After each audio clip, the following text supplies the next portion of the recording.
듣고 계시는 게 앞으로 저축상품을 다룰 때는 꽤나 도움이 많이 되실 것 같아요. 그 우리가 흔히 저축이라고 얘기를 먼저 꺼내면요, 항상 우리가 비교하게 되는 게 은행하고 비교를 되게 많이 하거든요. 근데 이 은행하고 비교를 할 때 사람들이 갖고 있는 고정관념에 대해서 좀 어느 정도는 해소를 시키고 넘어가야 여러분들이 그 다음에 할 얘기들 좀 호소력이 많이 실릴 거예요. 사람들이 은행을 잘 이용을 하고는 많이들 이용을 하고 있기는 한데 이 은행의 구조에 대해서 이해를 잘 못하는 케이스들이 진짜 많거든요. 은행은 A라는 사람한테 돈을 적금,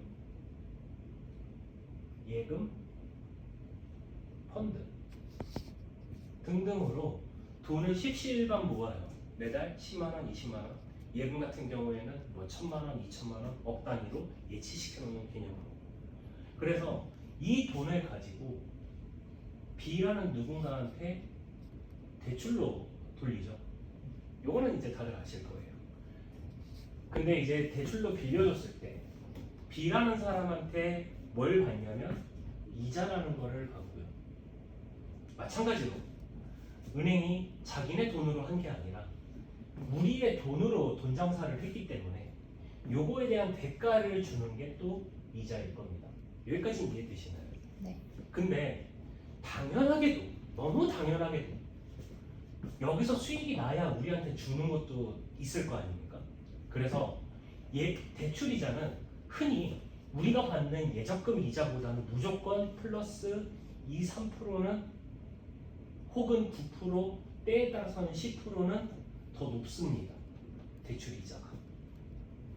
그래서 사람들은 지금은 좀 이렇게 생각이 좀 튀어있는 사람들이 많은데 옛날에는 이 개념을 모르니까 막말로 그냥 와 이자 15%래, 이자 18%래, 와 좋겠다 라고 생각하는 건 정말 초등학생 수준의 생각이고, 금리가 올랐다라는 뜻은 내가 내야 되는 대출 이자가 높다라고 생각이 들어서 드는 게 정상이에요. 특히나 요즘에 부동산 가격이 많이 오른 이 시점에는 부동산을 내 돈 주고 다 전액 현금으로 사는 사람도 없고, 그리고 현금으로 사면 바보죠. 왜냐? 내가 10억짜리 아파트를 살 때 10억을 현금으로 낼 수 있어도요, 대출을 8억을 끼고 2억을 내가 내고 들어가면 나한테는 8억의 현금 가용자금이 생기니까 또 다른 투자처를 알아볼 수 있는 여유가 생기는데, 그게 안 되는 사람들 같은 경우에는 그냥 10억으로 모두 나는 대출이 싫어 라고 얘기하는 사람들은 정말 바보 같은 짓인 거니까. 그래서 우리가 여기서 생각해야 되는 건 뭐냐면, 은행은 저축기관이다 라는 생각부터 깨버려야 되는 거예요. 은행은 대출기관이죠.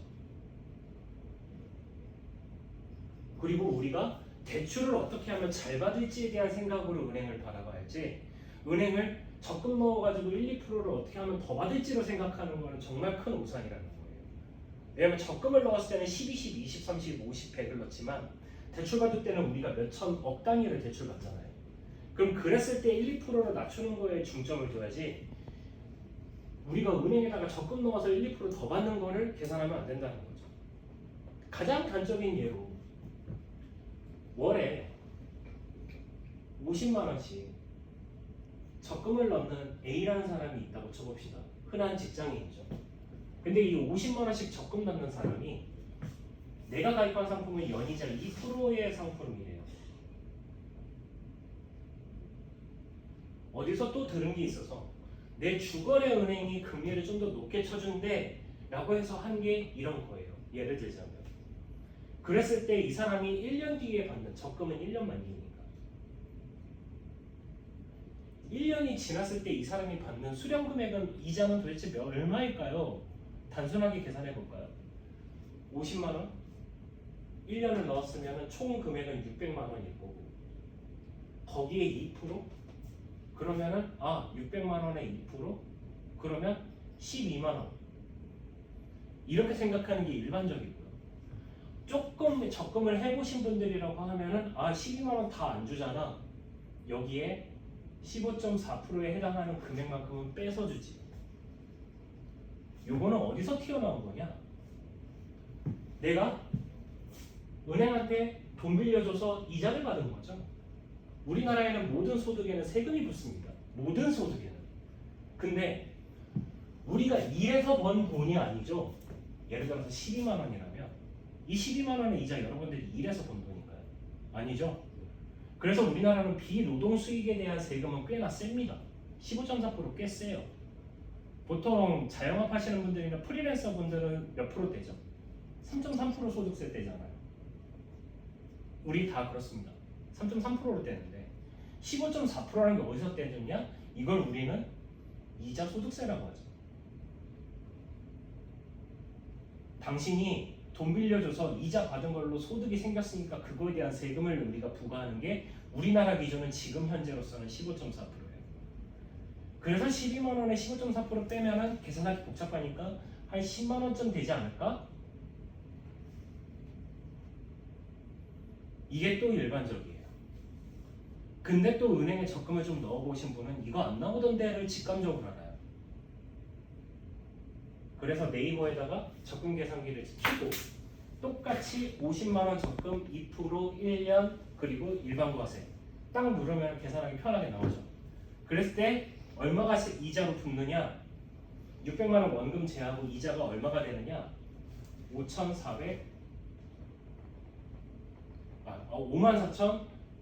54,990원이 나와요. 정확하게는 이 기준으로 한다고 하면 내가 생각했던 이자가 10만 원대가 아니라 왜 그거에 반토막이 났을까? 왜 반토막 났죠? 이 계산에서 틀린 게 뭐죠? 처음부터 600만 원이 지나치.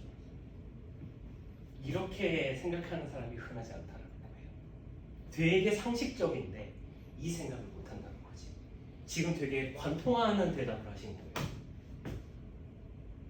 사람들은요, 정말 이 금융에 대해서 잘 모른다는 게 이런 얘기예요. 자, 보세요.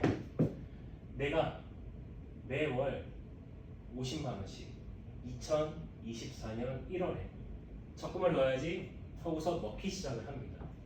1월, 2월, 3월 쭉 넣다가 마지막 월수에는 50만 원을 넣겠죠. 12월쯤에. 첫 달에 넣은 50만 원은요. 은행 입장에서는 대출로 다 돌려서 이자를 벌어먹을 수 있어요. 그래서 약정한 2%를 다 계산해서 어차피 1년 만기니까 50만 원에 2%해서 1만 원을 줍니다. 첫 달은. 근데 두 번째 달부터는 얘기가 좀 달라요. 왜? 어차피 만기일은 정해져 있어요. 끝나서 줘야 되는 날짜는. 근데 은행 입장에서 50만 원을 대출로 돌렸을 때 수익으로 넣을 수 있는 한 달을 못 사용했잖아요. 그러면 첫 달에 들어간 50만 원하고 둘째 달에 들어간 50만 원하고 이자를 똑같이 주는 게 말이 됩니까? 안 되죠. 그래서 한 달치 이자를 덜 줍니다. 그래서 그걸 계산을 디테일하게 하면 9,122원이 나와요. 정확하게 수식으로 따진다고 하면은 50 곱하기 2% 곱하기 12달 중에 11달치 이자를 계산한 게 저금액이거든요. 세 번째 달은 2달 대출로 못 돌려 먹었잖아요. 은행 입장에서. 그러니까 또 빠져서 8,200원 정도. 쭉쭉쭉 깎여서 마지막 12월 달에 들어간 50만 원은 은행 입장에서 보면은 한 달 뒤에 돌려줘야 되는 돈이에요. 그러면 앞에 11달치를 다 못 썼으니까 한 달치에 대한 이자만 주는 겁니다. 그래서 이게 마지막 달은 12분의 1이 되겠죠. 그래서 800원대가 돼요. 약. 이걸 합산하면 아까 54,990원이 되는 거죠. 이 단순한 계산도 우리가 못하다 보니까 은행을 어떻게 바라보고 어떻게 이용해야 될지를 모르고 그냥 직감적으로 은행 이자를 얼마 안 주니까로 그냥 퉁쳐버리고 생각한단 말이에요. 은행의 구조는 정확하게 이렇습니다. 이거요. 막말로 12달로 나누죠? 그러면 한 달 이자가 얼마 셈인 거냐면 4,700원 정도 되는 거거든요. 그러면 막말로 한 달 내에 습억 한 번만 안 가면 여러분들은 50만 원 적금 넣는 사람하고 똑같이 저축의 효과를 볼 수 있는 거예요. 김밥 한 줄 안 드시면요 50만 원 적금 넣는 사람이 되는 겁니다. 아무 의미 없다는 말씀을 드리고 싶은 거예요. 물론 모으면 좋겠지만 이게 크게 내 인생에 도움이 될 것 같지는 않은 금액이라는 거죠. 지금 현재의 현금 가치라고 본다고 하면. 그럼에도 불구하고 우리는 은행을 이용하기는 해야 돼요. 왜 은행을 이용을 하긴 해야 되냐? 첫 번째, 언제든지 원금 보존은 될 거라는 믿음 때문에. 내가 언제 깨더라도 원금은 나오니까. 이 말은 즉슨 뭐냐면 긴급하게 갑작스러운 뭐 어떤 이벤트 때문에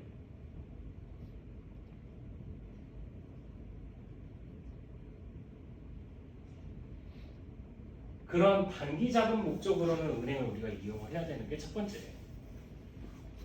이거 이외에는 사실상 은행을 이용하는 이유는 아무것도 없습니다. 그래서 우리들 흔히 사람들이 얘기하는 게 은행은 그냥 내가 넣어둘 데가 없어가지고 그냥 넣어두는 곳입니다 라고 표현을 하는 게 이 개념 때문에 나오는 것들이라고 생각하시면 돼요. 어떻게 보면. 근데 여러분들도 마찬가지 아닐까요? 월급 받으면 그냥 은행에다가 그냥 짱 박아 놓는 거. 어디 둘 데가 없으니까. 그렇다고 해서 뭔가 투자를 하기에는 내가 이 돈이 뭐 어떤 어마어마하게 큰 돈도 아니니까 라고 생각을 해서 은행은 딱 장점은 요거 하나예요. 근데 사람들이 은행에 대해서 되게 신뢰를 많이 갖는 이유 중에 하나는 뭐냐면 이거예요. 언제든지 원금은 나오잖아 라는 믿음 하나입니다. 그리고 은행은 안전하잖아 라는 거예요. 근데 잘 생각해 보세요.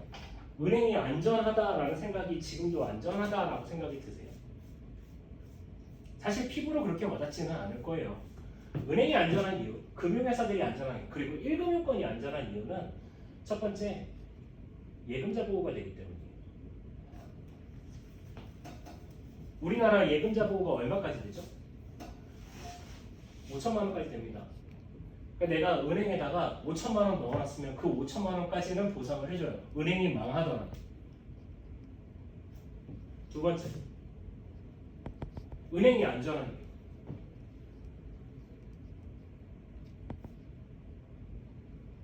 떠오르시는 게 있나요? 본인들이 생각했을 때 은행이 안전한 이유.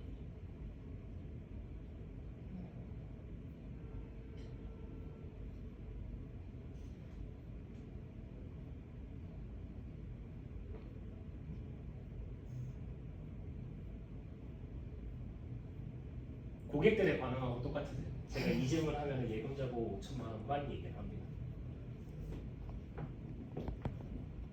없어요. 그거 말고. 은행이 안전한 이유. 오히려 은행이 불안전한 이유는 있죠. 은행이 망하면 어떻게? 흔히 말하는 뱅크런. 나이가 좀 있으신 분들은 그 은행에 대해서 응답하라가 아니구나. 그 국가부도의 날 보면은 정확하게 나오죠. 그 IMF가 터졌을 때 그 티켓 들고서는 그 은행 창구 직원을 막 창구를 두들기고 있는 그 사람들의 영상을 저는 뉴스를 실시간으로 봤던 사람 중에 하나인데 그 사람들 같은 경우에는 국가에서 5천만 원까지는 예금자 보호가 해준다고 하더라도 이걸 언제 받을 수 있을지 모르고 왜냐면 나 같은 피해자가 나만 있는 게 아니라 수십만 명이 있으니까 그 수십만 명을 일일이 처리를 해주다 보면 언제 돌려받을지도 모르고 또 하나 내가 1억원어치 지켜놨다 그러면 은행이 망하게 되면 얼마까지? 5천만 원까지라는 소리예요. 은행에서는 그런 것들을 그러니까 은행 금융기관을 보호하기 위해서 국가 차원에서도 사실 제 개입이 되긴 해야 돼요. 뭐가 개입이 돼야 되느냐? 은행이 망하게 되면은 사실 일반 서민 경제가 다 망하는 경우가 생기고 그게 연쇄도산으로 이어지기 때문에 안전장치를 걸어놓는다고 걸어놓은 게 하나가 있어요. 그게 뭐냐면 지급준비율이에요. 이 지급준비율이 그럼 도대체 뭔 소리냐? 딱 이거예요. 야, 은행 너네 돈 벌어먹고 싶어서 사람들이 예를 들어서 니네한테 1억을 맡겼어. 17만 모인 돈이 1억이라고 치자. 너네 그거 다 1억을 다 대출로 돌리면 그걸로 다 돈 벌어먹을 수 있으니까 다 돌리고 싶지. 그렇지 않을까? 그럼 대출 이자는 얼마야? 가만히 앉은 자리에서. 다 하고 싶지?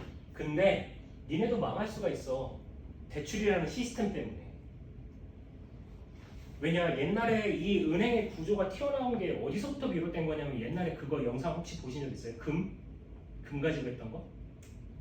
옛날에 사람들이 뭐 물물 교환하던 시절 있잖아요. 유럽 같은 데나 어디나 물물 교환을 계속 하다가 보니까 이게 너무 불편해서 금이라는 거를 공통화폐로 쓰고 이 금으로 서로 거래를 하는 거예요. 이거는 한 돈, 이거는 몇 돈 이런 식으로 책정해서 나름의 사회가 형성이 됐는데 이게 계속 금을 들고 다니기가 너무 불편한 거야. 그래서 이거를 어떤 한 사람이 이 금들을 모아가지고 한 명씩 한 명씩 빌려주기 시작을 해요. 그리고 그때 금을 빌려주면서 차용증을 써요. 일종의 너 금 몇 돈 빌려감, 나 여기다가 나중에 갚을 때는 얼마 보태서 나한테 줘. 근데 이 사람이 계속 이거를 하다 보니까 사람들이 돈을 계속 빌려가는데 다시 갚으러 올 때 금으로 막 이거를 빌려가서 종이로만 이제 거래가 되지 실제로 금이 오가지는 않았다는 거예요. 여러분들 지갑에 혹시 현금을 막 다발로 들고 다니시는 분들 없죠? 우리가 보는 거는 숫자일 뿐이에요. 간편한 숫자. 그러니까 이게 암묵적으로 이루어지다 보니까 이 사람도 계속 차용증만 서로 오가고 그 다음부터는 이 사람의 차용증을 담보로 잡고 또 뭐라고 계속 이러고 있는 거예요. 그러니까 이 사람 가만히 생각해 보니까 그러면은 내가 금이 지금 없더라도 그냥 차용증으로 내가 빌려줬다라고 하고서 난 받으면 되겠네 라고까지 생각을 하게 된 거예요. 금은 없는데. 근데 문제가 터지죠. 사람들이 금을 다 찾으러 오는 순간 시중에 있는 금이 어느 누구한테는 계속 돌고 있는데 이 갖고 있는 사람이 금을 줘야 되는데 금이 없는 거예요. 차용증만 있지. 이해되시나요? 네. 이게 뱅크런의 시작이에요. 똑같아요. 얼마 전에 새마을금고가 뱅크런 위기까지 갔었죠. 이게 부동산 PF 대출 때문에 그랬는데 똑같아요. 제가 지금 말한 금의 구조랑 똑같아요. 사람들한테 돈을 다 빌려줬는데 그리고 부동산 건설사한테 한 번 이 아파트 하나 지을 때 몇 천억이 들어가겠어요. 그 돈이. 그래서 대출을 무분별하게 안전하니까 우리는 의뢰 거래를 해왔으니까 라고 했는데 그쪽 건설사에서 문제가 생겨가지고 대출 나갔던 게 문제가 되니까 이게 돈이 필요했는데 새마을금고에 이런 일들이 있다라고 하니까 사람들이 돈을 다 찾으려고 하는 거죠. 사람들은 머릿속에 나이 드신 분들 같은 경우에는 아이 때 그 뱅크런 사태를 기억하고 있는 사람들 아직도 많아요. 정말 많죠. 왜냐면 그때 우리가 금 모으기 운동을 했었으니까. 저는 그걸 뉴스를 실시간으로 봤던 사람 중에 하나고. 그러니까 내 돈 찾으려고 돈을 다 찾아가려고 하니까 뱅크런 사태가 터지려고 했었던 위기가 있었다고. 그게 몇 년 전 얘기가 아니라 얼마 전 얘기예요. 근데 이런 것들을 방어하기 위해서 최소한의 마지노선을 우리가 좀 정하자 해서 우리나라에서는 한국은행 있죠. 어디 있죠 이거? 시청 있잖아요. 시청에 한국은행. 거기 가서 예치시켜요? 은행 업무 봐요? 아니에요. 여기는 은행의 은행이에요. 은행들의 은행. 여기에서 화폐 발행을 합니다.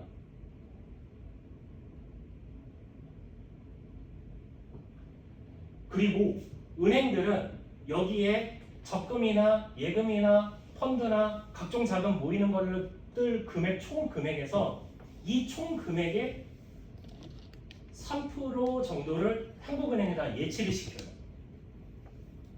그래서 우리가 혹시라도 사고가 터지면 그러면 한국은행에서는 이 모았던 이 3% 가지고 여기다가 긴급 자금을 대주는 거예요. 이해되시나요? 은행의 안전장치는 고작 이 지급준비율 3%예요. 근데 우리나라의 은행, 1금융권 은행 아무거나 대보세요. 우리은행, 국민은행, 신한은행, 또요. 농협 정도. 또 제일은행. 네, 제일은행 같은 경우도 1금융권이긴 하지만 외국계 은행이긴 하니까 우리나라의 1금융권을 말하는 거예요. 우리나라 토종의 1금융권. 하나은행 정도. 근데 하나은행도 IBK랑 인수합병하고 약간 이런 문제가 있었긴 했죠. 근데 지금 제가 말하는 1금융권 여러분들 머릿속에 떠오르는 게 한 10개 되나요? 아니죠. 고작 해봐야 몇 군데 안 돼요. 그러면 이 곳에서 3%씩 모아놓은 돈이 최저 마지노선인 건데 이것마저도 부족하게 되면 사실상 은행은 도산할 수밖에 없고 고객들은 5천만 원까지란 말이에요. 제가 이 얘기를 왜 하고 있는 거냐면 은행이 설마 망하겠어? 저도 은행이 망할 거라고 생각하지는 않아요. 근데 언제 망해도 이상하지 않은 대한민국이긴 해요. 여러분들 월급이 80년대부터 지금까지 7배가 정도 올랐거든요. 80년대에는 월급이 50만 원이었고 지금 임금 노동자의 평균 월급은 350 정도예요. 월급은 7배 올랐거든요. 부동산은 1000%가 올랐어요. 1000%가. 지금 아파트들 다 거품 가격 다 끼워져 있는데 어디 하나라도 문제 터지기 시작하면 연쇄도산화도 이상하지 않은 상태가 대한민국이에요.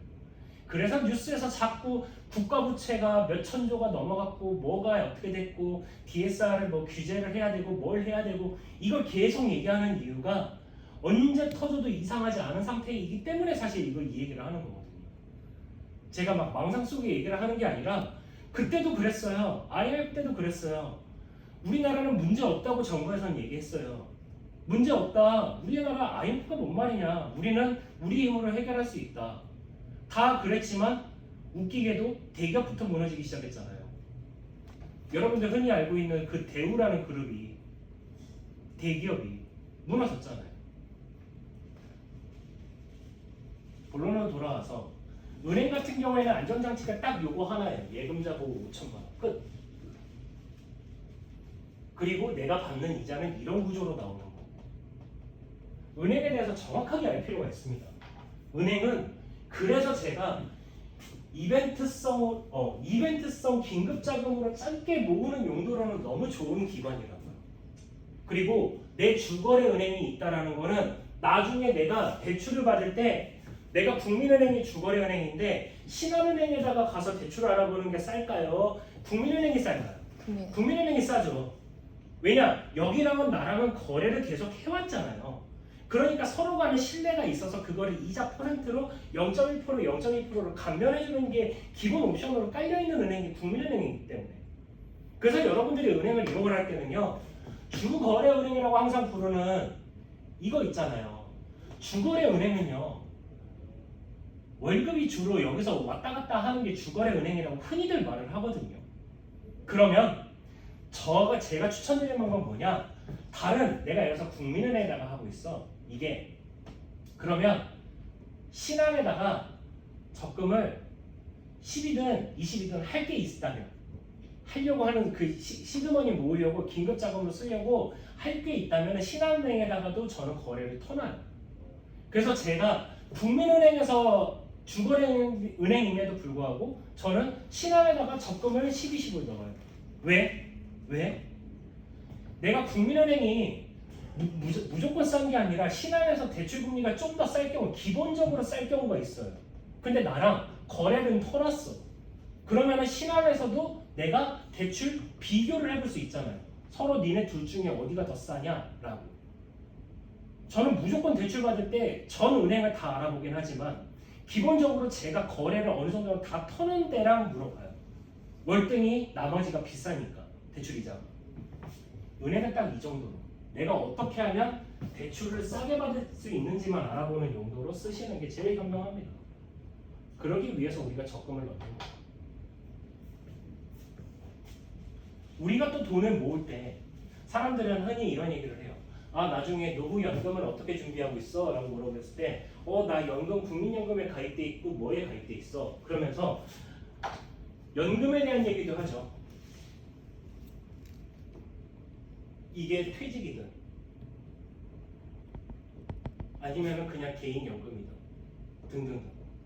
근데 흔히 쓰는 이 연금이라는 단어가 보통 어디서 나왔냐면은 보험사에서 판매하는 상품이에요.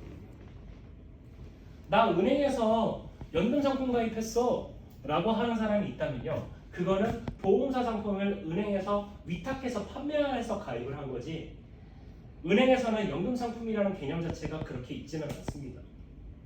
방카슈랑스라고 부르는 게 그거예요. 은행에서 파는 보험사 상품.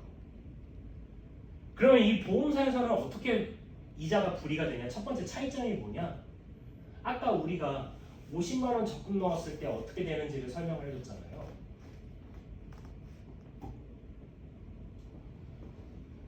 똑같이 예를 들어드리면 은행은 매달 요때 계산되는 거 그리고 요때는 요 달치 빼고 계산되는 거 요거는 요거 빼고 계산되는 거 이렇게 해서 합산의 개념이죠. 근데 보험사 같은 경우에는 구조가 달라요. 내가 첫 달에 넣은 돈 거기에 대한 이자가 붙고요. 그 다음 달에 넣은 돈 50만 원이 있다면 요거 하나가 몸체가 돼서 다음 달에 이자가 돼요. 그리고 세 번째 달에 넣은 거는 이게 몸체가 돼서 이렇게 붙고 네 번째 달에 넣은 돈은 이거 통이 몸체가 돼서 이자가 붙는 거예요. 이해되시나요? 네. 그리고 여기에는 만기가 없거나 길어요. 그래서 이걸 나중에 받는 시스템이다 보니 은행은 단리의 구조를 갖고 있고 보험사는 복리의 구조를 갖고 있다. 그러면 어느 게 이자가 더 많을까요? 당연히 복리가 많다라는 건 우리가 고등학교 때 수학 시간에 배워요. 아니 초등학교 때, 아니 중학교 때 배워요. 중학교 때. 그럼 복리는 계산이 어떻게 되는데 이율, 원금, 시간이에요. 당연하게도 내가 처음에 모으는 원금이 크면 클수록 내 복리 이자는 월등히 높아지는 거고요. 이율도 높으면 높을수록 복리 이자는 당연히 높을 거고요. 거기에 제일 중요한 시간을 내가 길게 끌고 갈 수가 있다고 하면 복리 이자는 극대화시킬 수 있는 게 이 복리 이자예요. 또 하나 만기가 없거나 길게 설정이 되어 있다고 했죠. 그러면 이때까지 내가 모은 돈을 우리나라에서는 세금 아까 15.4%를 뗀다고 했었잖아요. 여기는. 근데 여기 같은 경우에는 어떻게 되냐면 10년째에는 무조건 이 이후부터 10년 이후부터 11년, 12년, 13년부터는 비과세입니다. 전액. 세금을 하나도 떼지 않아요. 이자 그거 얼마나 되겠어? 라고 하지만 해지환급표를 열어보면은 사람들이 6만원에 15.4% 해봐야 10,000원, 8,000원? 근데 이때 받는 이자는 1,000만원 단위가 넘어가거든요. 1,000만원에 15.4% 뗀다고 하면은 154만원이에요. 지금 현재 알바생들 최저시급으로 받는 금액으로 따지면 월급의 개념이랑 거의 비슷하죠. 이거 떼가는 게 좋을까요? 안 떼가는 게 좋을까요? 너무 당연한 질문이죠. 이거 안 떼가는 게 좋은 거 아닌가요? 그래서 그 기능까지 들어가 있는 게 보험사 같은 경우예요. 그런데도 사람들이 왜 그러면 보험사에도 이런 좋은 기능들이 있는데 왜 안 썼을까요? 아니면 왜 어려워할까요? 몰라서. 몰라서 길어서.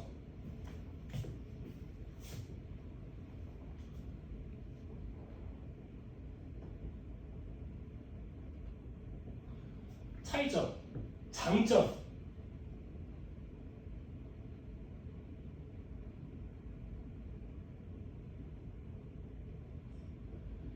은행은 언제 깨도 원금은 나온다.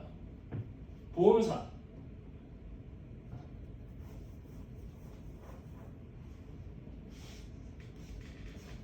어떤 일정 기간 내에 내가 해지를 했을 경우에는 손실을 본다. 여기에는 사업비라는 개념이 있기 때문에 이거예요. 여기에 장점, 여기에 그거에 대한 단점. 정확히 상반돼요. 언제 깨도 원금 나온다. 이게 은행의 장점. 언제 일정 기간 내, 어느 약정되어 있는 기간 내에 해지했을 시에는 손실을 볼 수 있다. 이게 단점. 은행의 그 외의 장점? 없습니다. 그러면 보험사의 장점 한번 볼까요?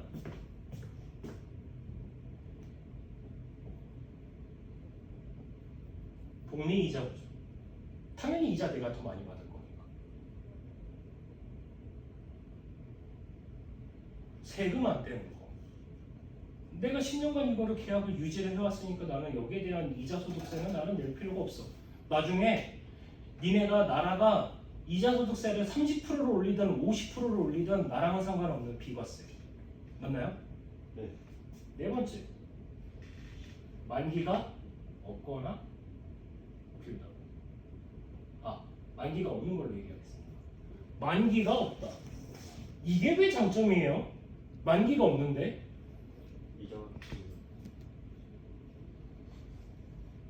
제가 이 얘기할 때 항상 1988 얘기하거든요. 성동일 아저씨가 은행 금리가 좀 조금 떨어져서 15%밖에는 안 돼. 그 얘기 들으면 지금 사람들은 웃죠? 야, 15% 있으면은 제가 농담하고 이 얘기해요. 지금 제가 국민은행 가가지고 신용대출 받으면 아마 우대금리 받아서 아마 6% 정도 나올 거예요. 신용대출로 6%?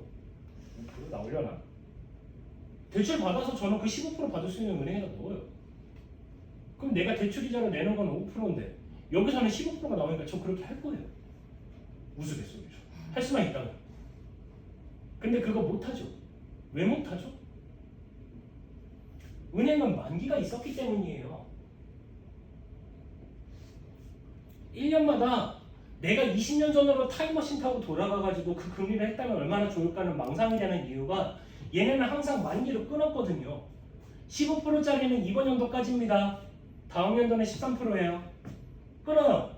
아, 그런데 그 다음 연도는 11%예요. 끊어요. 그 다음 연도는 9%예요. 7%예요. 6%예요. 5%예요. 4%예요. 그렇게 해서 흘러온 게 계속 이렇게 되는 거잖아요. 금리는 계속 떨어지거든요. 어쩔 수 없이. 계속 떨어져요. 그래서 우리나라의 모습을, 미래의 모습을 보려면 우리 바로 옆 나라인 일본의 모습을 보면 되는데, 일본 같은 경우가 지금 제로금리 시대라고 하죠. 거의 0%에 가깝습니다. 이자율이. 얘네는 만기가 정해져 있기 때문에 내가 굳이 찾아가고 싶지 않아도 얘네는 무조건 찾아가게 만들어요. 내가 이 돈을 가지고 시스템으로 활용하고자 하는 방법을 구안하려고 해도 할 수가 없어요. 왜? 1년마다 계속 끊어지니까. 이거의 단점이 다 여기, 이거의 장점이 여기로 가면 다 단점이 되는 거예요. 여기는 과세, 여기는 단점. 장점은 이거. 그럼 여러분들이 상담을 할 때, 그럼 여러분들이 상담을 할 때 제일 중요하게 생각해야 되는 게 뭐겠어요? 지금 여러분들조차도 현금 흐름이 제대로 잡혀있지 않다고 하면 제일 먼저 해야 되는 거는 현금 흐름부터 잡는 것부터 해야죠. 언제든지 내가 깨는데 안심을 해야 되는 상황이 생기는 거라는 거는 반증하면은 내 소비가 그만큼 대책 없이 이루어지고 있다는 거, 계획 없는 소비가 이루어지고 있다는 거거든요. 어떤 사람들은 300을 넣으면 150은 저축해야지라고 빼놓는 사람들이 있어요. 이게 대단한 거예요. 원래 저축은 그렇게 해야 되거든. 300이 다 내 돈이 아니라 150은 내가 이걸 준비를 하고 150으로 내가 생활을 해야지. 근데 내가 죽기 살기로 일을 해도 다음 달에 받는 월급은 300이 동일하다면 그럼 내가 필요 없는 지출은 뭘까? 라는 걸 생각하면서 모으는 돈을 더 만들어 놓는 게 사실 우리가 해야 되는 행동이거든요. 근데 이거를 머릿속으로는 아는데 사람들이 지출하는 게 습관이 되다 보면은 계속 각종 비용들로 다 나가요. 뭐 때문에 써야 됐고, 뭐 때문에 써야 됐고, 뭐 때문에 써야 됐고. 그래서 제가 농담삼아 그 얘기 한다니까요. 27살의 여자를 제가 상담을 해요. 예를 들어서 이 친구의 평균 월급은 200에서 250 사이였습니다. 200이라고 잡고요. 이 친구가 대학교 안 가고 7년 동안 20살 때부터 일을 시작했대요. 회사에서 격리직으로 7년간 근무를 했대요. 그리고 자기는 매달 적금을 100만 원씩 했었다라는 거예요. 실제 상담사례예요. 100만 원, 12, 1200, 7년 얼마? 8,400이에요. 이자 다 떼고. 혹시 그러면은 지금 그렇게 계산하면은 그러면은 지금 통장에 한 8,400 정도 있으십니까? 라고 했더니 아니요, 지금 한 3천만 원 정도 있는 것 같아요. 왜요? 이렇게 100만 원씩 모으셨으면은 8,400이면은 그래도 최소 이자 떼고서도 8,400? 여기서 뭐 조금 이벤트성으로 돈 나가는 게 있다고 하더라도 못해도 7,000원 있어야 되는 거 아니에요? 물어봤더니 그러게요. 돈을 모은다고 모았는데 이렇게 됐어요. 이렇게 200 버는 사람이 100 모으는 게 쉽습니까? 안 쉬워요. 그런 친구도 이랬다고요. 이게 뭐냐면 계속 내 눈에 돈이 보이고 만기 때 적금 타고 하면은 그 순간순간 7년을 통틀어 봤을 때 내가 돈을 어디다 쓴지 모르겠는데 돈이 없는 상황이 생긴다고요. 여러분들도 공감하지 않나요? 이 내용은? 그래서 저축은 무조건 어느 정도의 나한테 주는 강제 정도는 필요하다고요. 이게 나한테 주는 페널티는 필요하다고. 월급의 개념을 내가 지금 벌었으니까 내가 쓰는 돈이 아니라 월급은 뭐래요? 공금이래잖아요. 공금. 아 얘가 버는 돈인데 무슨 공금이야? 미래의 나와 지금의 나와 같이 쓰는 공금이야.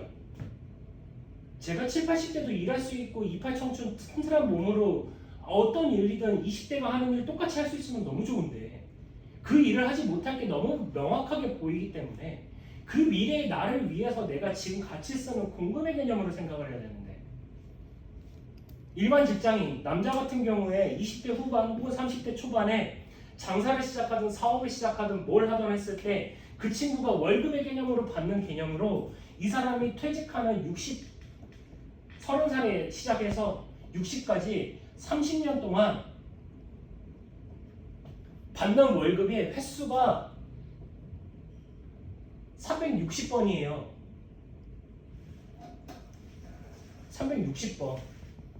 월급 360번 받는다니까요. 항상 먹어가면은 계속 이거는 횟수를 차감해 가는 거라고. 우리는 이 안에서 모인 돈 가지고 재테크를 어떻게 해야 될지를 생각을 해야 되는 건데 자본주의 사회에서 재테크를 아무것도 신경을 안 쓴다는 건 우리가 농경사회에서 농사를 안 짓는 거하고 똑같다고 얘기를 하잖아요. 마찬가지라니까요. 지금 우리가 살고 있는 게 자본주의 사회면은 내가 지금 벌고 있는 돈이 분명히 넉넉치는 않을 거예요. 그걸로 만족하는 사람들도 있을 거고 어떤 마음 가지는 건 상관이 없는데 그 돈을 가지고 내가 어떻게 불릴까에 대한 생각들은 다들 갖고 있고 그걸 시도를 하고 살아야 된다는 거지. 사회생활, 현대 사회는. 그러면은 지금도 얘기하는 게 정답입니다. 말 나온 게 내가 어떤 투자, 어떤 무언가를 하기 위해서는 뭐가 필요하냐? 항상 사람들이 얘기하는 거 시드머니. 씨앗이 되는 그 종잣돈. 종잣돈을 어떻게 모을 거냐부터 올라가게 되면은 내가 은행을 선택할지 보험사를 선택할지를 고민하게 되는 거라고요. 그랬을 때 은행의 장점은 이거고 보험사의 장점은 이거니까 그러면은 은행하고 보험사 장점만 이용하면 끝나는 게임이에요. 물론 투자 성향이 강하신 분들 같은 경우는 주식도 있는데요 라고 말씀하실 수도 있으니까 그건 논외로 하고요. 주식은 정말 다른 영역입니다. 근데 제가 일반 직장인분들한테 주식을 추천하지 않는 이유가 있어요. 늘 말씀드리지만 내가 매수하는 타이밍이랑 매도하는 타이밍에 업무를 보고 있는 시간이라고 하면 그거는 내가 원하는 타이밍에 매수 매도를 결정을 지을 수가 없기 때문에. 그리고 냉정하게 얘기해 봅시다. 우리나라에서 가치 투자하는 주식쟁이가 어디 있습니까?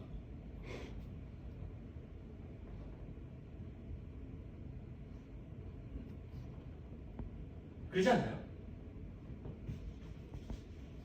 가치 투자하는 사람들만 있으면 코인 리딩방이랑 주식 리딩방이 있을 이유가 없잖아요. 나는 저 기업의 기업 분석을 보고 재무제표를 확인해서 저 기업의 미래 가치를 보고 나는 매달 내 월급의 10%씩은 저 회사의 주식을 매입하겠다 라고 투자하시는 분들이 몇이나 될까요? 물론 그런 분들도 있습니다. 근데 그분들하고는 논외로 그런 게 쉽지 않고 녹록지 않고 투자에 대한 모든 책임은 내가 져야 되는 리스크가 크기 때문에 그리고 내 업무 환경이 이거에 최적화되어 있는 것은 아니기 때문에 주식은 추천드리지는 않는 거고 그러면 내가 시드머니를 모을 때 은행하고 보험사 둘 중에서 어디를 선택을 해야 될까? 라고 한다고 하면 내가 3년 이내에 긴급자금이 필요한 어떤 이벤트성으로 발생할 수 있는 것들이 있다? 그러면은 은행에 좀 더 모아놓고 보험사 같은 경우에는 그 나머지 금액을 여기다 넣어놓는 거고 만약에 내가 3년 이내에 뭔가 이벤트성으로 발생할 수 있는 무언가가 없다 그렇게 크게 없다 그러면 은행에 그럼에도 불구하고 은행에는 어느 일정 금액을 넣어놓고 그 금액의 비율을 줄여야겠죠. 그 비율은 내 소득에 따라서 다 달라질 테니까 7대3이 될 것이냐 3대7이 될 것이냐 그거는 내가 3년 이내에 발생할 수 있는 이벤트성 사건들이 어떻게 존재하느냐만 계산하면 되는 거예요. 그리고 모아가는 거죠. 이해되시나요? 적으면 너무 쉬우니까 그러면은 이제 저축상품 5가지 정도에 대해서 한번 설명을 드릴게요. 보험사에서 그러면 상품에 어떤 거를 가입을 해야 할지 모르겠습니다. 좋다는 건 이제 인식을 했는데 그러면 보험사에서 뭘 해야 될까요? 보험사에서 판매하는 상품들은요 크게 저축으로 만약에 내가 돈을 모아간다 저축성이 아니라 돈을 모아간다 라는 느낌으로 준비를 하실 때는 첫 번째 연금보험이라는 게 있고요 두 번째 저축보험이라는 게 있고요 세 번째 연금저축이 있고요 네 번째 변액, 연금, 종신 등등이 있고요. 다섯 번째, 종신보험이 있습니다. 먼저 연금보험에 대해서 설명을 드리면 이 설명은 굳이 안 드려도 다들 알 거예요. 연금? 아 그래 내가 나중에 노후에 받을 돈. 내가 노후에 받을 돈. 제가 먼저 말씀드렸던 게 왜 말씀드렸느냐 요거 설명드리기 위해서예요. 이거 다 보험사에서 판매하는 상품들이거든요. 그러니까 기본적인 골자는 복리이자 붙는 거 똑같고요. 비과세 되는 거 똑같습니다. 일부 다른 점들이 있기 때문에 분리를 해놓은 것 뿐이에요. 복리비과세 상품이긴 한데 연금보험은 제가 아까 복리이자 붙는 보험사 상품에는 만기가 없다고 표현했는데 얘는 만기가 있습니다. 그럼 언제가 만기냐? 연금 개시일이 만기예요. 그러면 첫 번째부터 삐걱하죠. 복리는 내가 극대화시킬 거라면 이율이 높거나 원금이 높거나 이것도 내가 설정할 수 없는 내 변수가 아니라면 시간은 내가 마음대로 조절할 수 있으니까. 근데 얘는 벌써 만기가 존재하는 상품이에요. 연금을 언젠가는 반드시 개시를 해야 됩니다. 설계사들이 직장인 사회초년생한테 연금보험 가입을 시킬 때요. 언제 퇴직하실 거예요? 55세쯤? 60세쯤? 아, 그때 그러면 연금 기시로 설정해 드리겠습니다 라고 얘기해요. 그럼 사회초년생은 나쁘지 않은 선택이고 그쯤이면 내가 이직을 하고 퇴직을 할 수도 있으니까 그럼 내가 국민연금 내는 거랑 연금보험 내가 개인적 사적연금으로 들어놓은 거 두 개에서 좀 받으면 노후 생활을 어느 정도는 안정하게 굴러가겠지 라고 생각을 해요. 이때 설정을 합니다. 근데 제가 왜 이게 문제가 되는 거냐고 말씀을 드리냐면 만약에 연금 설정을 하고요. 내가 이 이후에 굳이 안 받아도 돼요. 그러면 막말로 시간을 마음대로 굴릴 수 있으니까 이미 이때는 납부가 다 끝난 상태일 거 아닙니까? 그때는 1년 1년이 지날 때마다 이자 붙는 게 몇천 단위로 붙어 나갈 텐데 이때 연금 개시를 설정을 해버리면 나는 그 뒤에 몇천 이자를 포기하고 나는 나눠 받아야 돼요.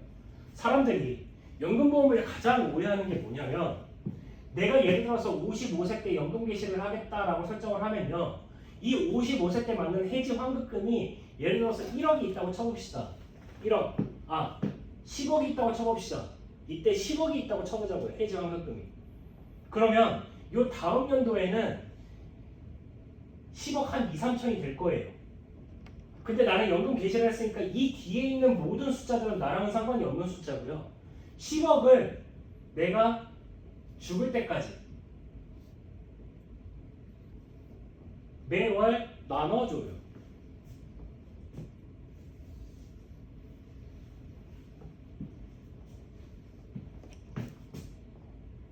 질문. 로또 10억을 받을 수 있습니다. 연금 복권 10억이 있어요. 로또 10억은 아시다시피 10억이 일시금으로 나와요. 연금 복권은 20년 동안 이 10억이란 돈을 매월 나눠줍니다. 어떤 게 더 좋으세요? 네? 로또. 2대1로 관련. 연금 복권을 선택한 이유는 세금. 둘 다 똑같이 세금. 왜냐면 로또 세금이랑 이거는 30%씩은 다 떼는 거니까.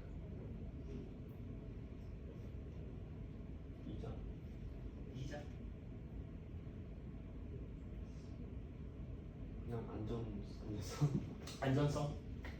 이것도 사람의 성향이 갈리는 부분이긴 하지만 내가 현명하다면은 사실 로또가 나한테는 더 좋죠. 왜냐? 로또는 내가 똑같이 10억을 받아요. 둘 다 똑같이 10억. 근데 로또 10억은 일시금 10억이잖아요.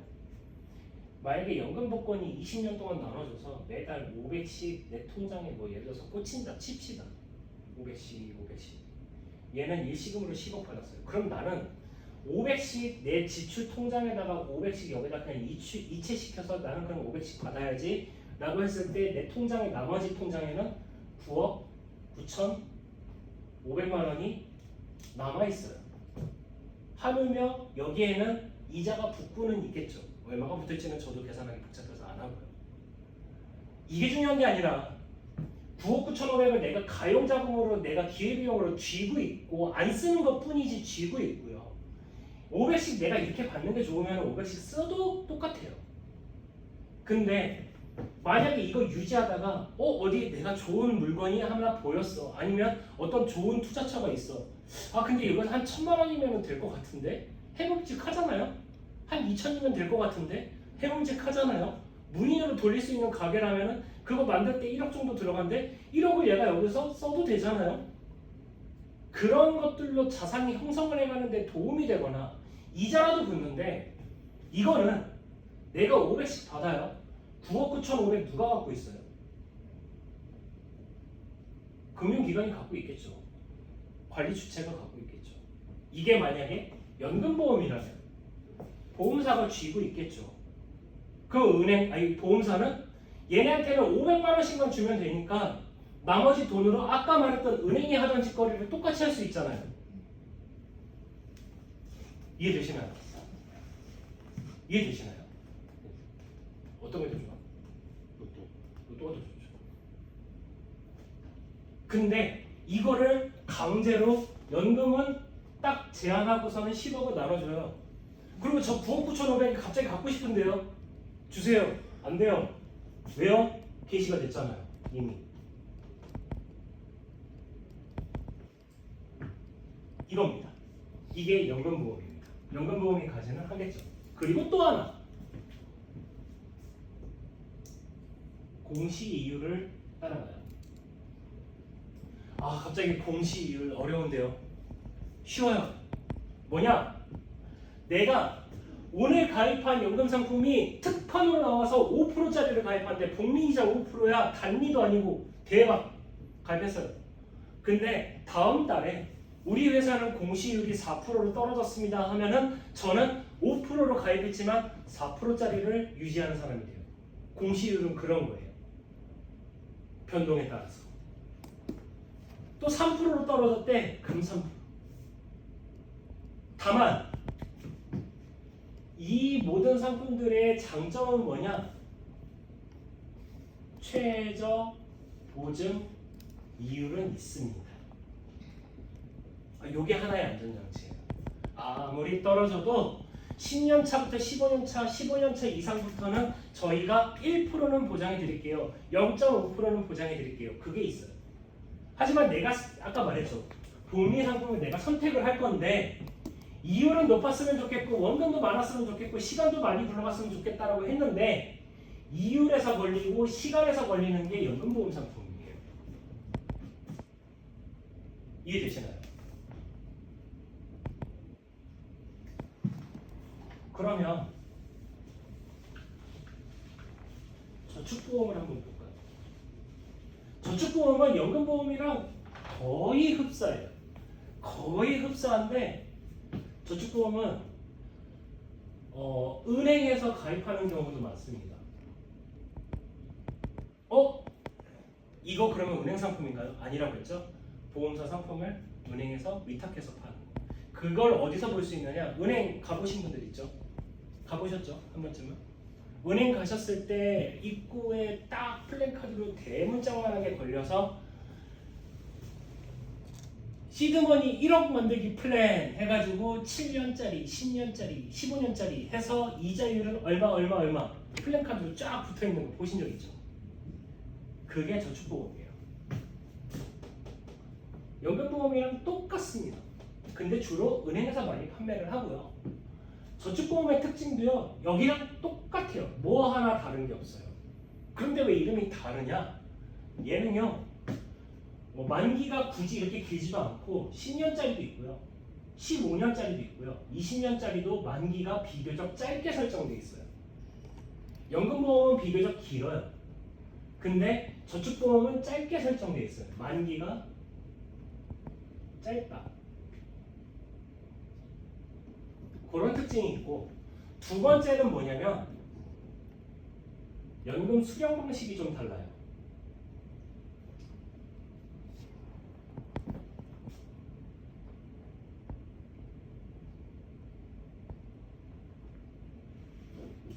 뭐가 다르냐면 연금보험은요. 우리가 흔히 연금액을 계산을 할 때 보험사나 금융회사에서 쓰는 지표가 있어요.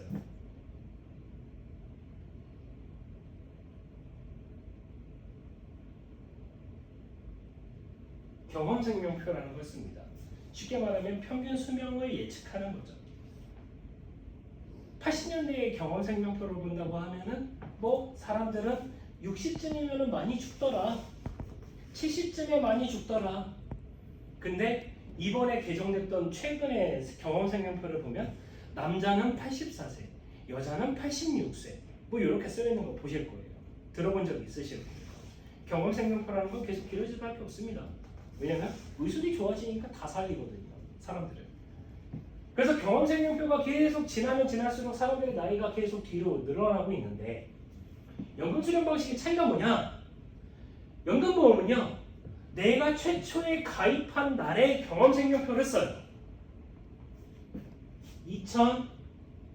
2024년 1월에 내가 가입했다. 그러면 이때 내 경험생명표를 딱 보니까 아, 이 사람은 80살에는 사망하겠구나 라고 정해져 있었어요. 그러면 연금액은 어떻게 계산되느냐? 아, 이 사람은 80살에 죽는다가 아니라 보통 이때 사람들은 80살에는 죽을 거야를 가정하고 모아놓은 돈을 그걸 나눠서 줘요. 쉽게 설명하기 위해서 5억을 예를 들어 드리겠습니다. 노후에 5억 정도는 있어야 되잖아요. 공감하시나요? 네. 모자라요. 모자라. 한번 제가 왜 5억이라고 생각해봅시다. 혹시 결혼하셨나요? 네. 아, 그래서 자녀 있으세요? 아니요. 자녀는 아직 없으시고 결혼은 아직 안 했을 거고. 네, 했어요. 했어? 네. 왜요? 벌써? 애도 있고? 아니요, 얘는. 애는 없고. 유부남이었구나. 둘 다. 은경이는 숨겨놓은 남편 있지 않지? 장난이야. 자, 내가 가입을 했어. 그리고 왜 5억이라고 얘기하냐면요. 노후에 애들 다 키웠고요. 그냥 내가 마누라랑 둘이서 본죽 쌀죽만 먹는다고 가정해보면은 지금 본죽에서 가장 기본 쌀죽 얼마인 줄 알아요? 8,000원. 8천 얼마지. 내가 이 교육을 2015년도에 했을 때 본죽 가격이 5,000원이었다고. 흰죽 가격이. 몇 년 안 됐는데. 근데 8,000원? 그래, 내 노무니까 10,000원이라고 치자. 죽 가격. 그러면은 10,000원씩 와이프랑 나랑 둘이 먹을 거 아니야? 애들은 어차피 분가해서 살 테니까 걔는 걔네 인생을 알아서 살으려고 하고. 그럼 둘이서 먹고. 그리고 이 친구랑 한 달 먹으려면 30일로 계산을 하고. 그리고 1년은 12달이고. 그럼 내가 퇴직을 했을 때를 얘기를 하는 거니까 그럼 나는 60살쯤은 퇴직할 거야. 그럼 얼마까지 살 수가니? 나는 못해도 나는 거의 병 걸리면 그냥 죽고 싶거든. 그러시나요? 근데 마음속에서는 그때쯤 되면 노인분들이 하는 거짓말 중에 제일 큰 거짓말이 빨리 죽어야지, 늙으면 빨리 죽어야지 하는데 그게 제일 큰 거짓말이잖아. 나도 그 나이가 안 돼서 모르긴 하겠는데 그래도 한 90까지 살지 않을까 해서 30년 동안은 마누라랑 둘이서 흰 쌀죽만 먹고 산다, 삼시세끼를 라고 했을 때 그때 총 가격은 6억 4,800만 원이에요. 예순부터 90살까지 30년 동안 하루 세끼 마누라랑 둘이서 10,000원짜리, 한 끼에 10,000원짜리 본죽 쌀죽 하나 먹고 사는데 그때 들어가는 비용이 6억 4,800이라고. 내가 그래서 5억으로 잡은 것도 되게 적게 잡은 거라고. 은경이가 그냥 부족할 것 같아요 라고 얘기를 하길래 나는 항상 수치화 시키는 거 되게 좋아하거든. 가끔씩 치킨 먹으면 안 돼. 고기 먹고 안 돼. 그냥 숨만 쉬고 쌀죽만 먹어도 6억 4,800이야. 죽을 때까지. 근데 5억이라고 치고 내가 5억을 모아놨어. 연금 개시 시작 하면 내가 가입하는 시점에 연금 개시를 60세로 잡아라. 60세 때 연금 개시를 하기로 했다. 그러면 경험생명표상 이 사람은 80살까지는 살아가겠구나를 가정을 하고 이 돈을 20년간 나눠진 금액으로 월납을 줘요. 쉽게 얘기를 하자면 그러면 5억에 5천에 절반이면 2,500, 2,500을 1년에 주는 거니까 한 달에 연금 수령액이 얼마? 계산하기 복잡하죠. 자, 5억인데 5억을 모아놨는데 이 사람은 경험생명표상 이때 가입 시점에 경험생명표상 80살을 죽는다라고 그때 돼 있었으니까 그러면 20년 동안 나눠 받을 수도 있겠구나 라고 하고 1년에 2,500 나눠서 12로 하면은 한 달에 208만 원 정도 한 달에 208만 원 정도를 설정을 하고 그럼 80살까지 안 줘요? 아니 81살, 82살, 83살, 84살 늘어나면 늘어날수록 그냥 208만 원은 계속 준다고. 그냥 월에 줄 설정 금액이 결정되는 게 요거라고. 내가 가입 시점의 경험생명표라고. 근데 이 얘기 왜 하냐? 저축보험은 이게 아니에요.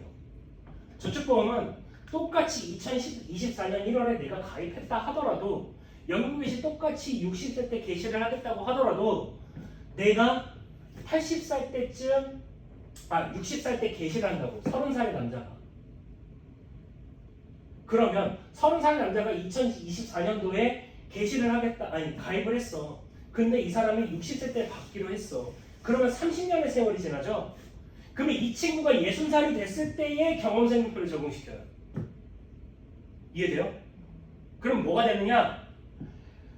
60살 때면 보통 경험생명표 나이가 1년에 1.5살 정도 올라가요. 1년에 1.5살 정도. 근데 계산하기 딱 편하게 5살 지우고 0.5살 지우고 한 살씩만 오른다고 하더라도 30년이 지난 후에는 지금 80세라면 30년이 지났을 때에는 30살은 오를 거 아닙니까? 그래서 이 친구는 개시 시점에 경험생명표상 통상적으로 110살까지는 살더라 라고 해서 똑같이 5억을 모아놨는데 이 5억을 60살부터 110살까지는 살 테니까 50년으로 나눠서 줘요. 그 나눈 셈법으로 월납을 줘요. 그러면 똑같이 5억 모은 사람이 50년으로 나누면요. 5억 나누기 50년 그러면 1년에 1,000만 원이 돼요. 나누기 12 하면은 월에 83만 원씩 받고 이 사람이 죽을 때까지 줍니다. 똑같은 돈을 모았는데 연금 개시 방식이 요 차이가 있었기 때문에 수령 금액으로서는 거의 한 두세 배가 차이가 나게 되는 거예요. 이해되시나요? 이게 가장 큰 차이점이에요.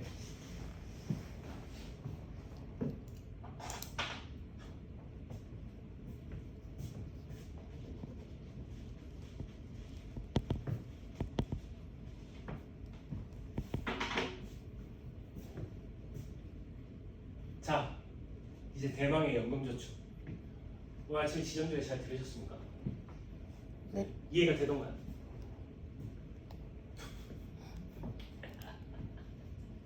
이해가 안 되는 게 정상입니다. 연금저축도요. 기본적인 보장은 똑같아요. 내가 돈을 복리로, 비과세로 다 좋아. 모든 게 다 똑같아. 똑같은데 여기에는 하나 플러스 기능을 주겠대요. 세액공제. 세액공제 혜택을 주겠대요. 이게 뭐냐? 일반 직장인분들 4대보험 따박따박 떼져서 나오는 그 직장인분들 1년마다 어떻게 하죠? 연말에? 연말정산이죠?